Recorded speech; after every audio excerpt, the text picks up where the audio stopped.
Di sini ada pertanyaan mengenai transformasi geometri. Kita akan mencari hasil pergeseran dari sebuah fungsi yang ditranslasikan atau digeser. Caranya adalah kita lihat dulu untuk konsepnya, untuk pergeseran itu adalah pergeseran dengan ke arah kanan atau kiri, atas bawah. Itu berarti terhadap sumbu X dan sumbu Y.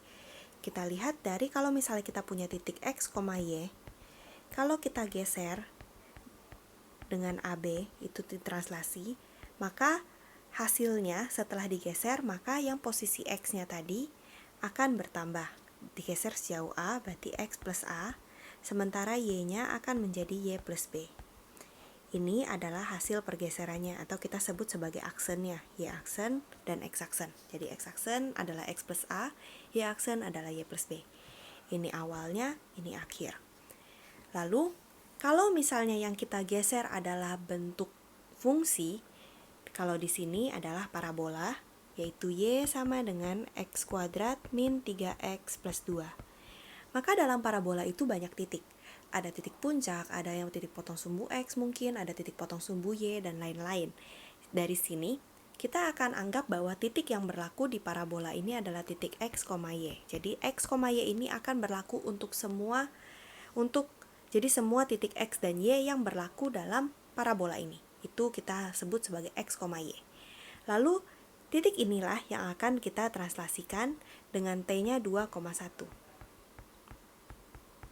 Maka kita akan dapatkan di sini adalah X aksen dan Y aksennya, yaitu X plus 2 dan Y plus 1. Dari sini, berarti kita akan dapatkan X plus 2-nya adalah X aksen, sementara Y plus 1-nya adalah Y aksen. Berarti kita dapatkan bahwa X dan X aksen, yaitu yang hasilnya itu hubungannya adalah X sama dengan X aksen min 2, sementara Y adalah Y aksen min 1. Berarti kalau kita punya parabola yang titik yang berlakunya adalah X, Y, berarti saat ditranslasi, titik yang berlaku sudah bukan X dan Y, tapi X aksen dan Y aksen. Berarti kalau kita punya bentuk parabolanya adalah Y sama dengan X kuadrat min 3X plus 2, maka sekarang kita harus ubah jadi bentuk aksennya, karena sekarang kita mencari yang hasil. Berarti Y-nya adalah Y aksen min 1 sama dengan X-nya adalah X aksen min 2 dikuadrat min 3X plus 2. Ini adalah untuk hasil pergeserannya. Berarti kita akan buka, ini jadinya Y aksen min 1 sama dengan X aksen min 2 dikuadratkan jadinya X aksen dikuadrat.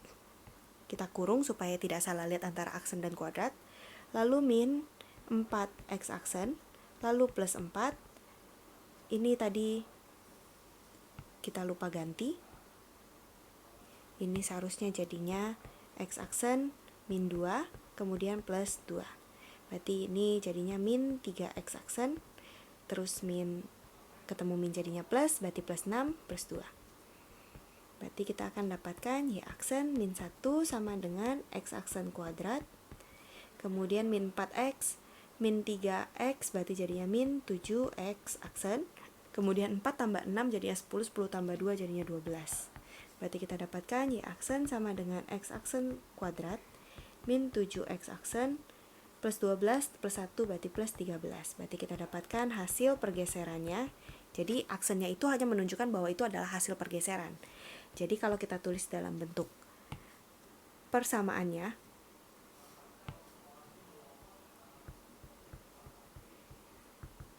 kita boleh tulis dalam bentuk Y sama dengan X kuadrat min 7X plus 13. Karena tadi aksennya hanya menunjukkan bahwa itu adalah hasil, jadi waktu ditulis tidak perlu kita tulis lagi. Tapi jangan lupa kita tulis dari awal, kita harus ubah dulu dalam bentuk aksen. Setelah itu kalau misalnya tidak mau ditulis lagi tidak apa-apa. Berarti ini adalah hasilnya. Sampai jumpa di pertanyaan berikutnya.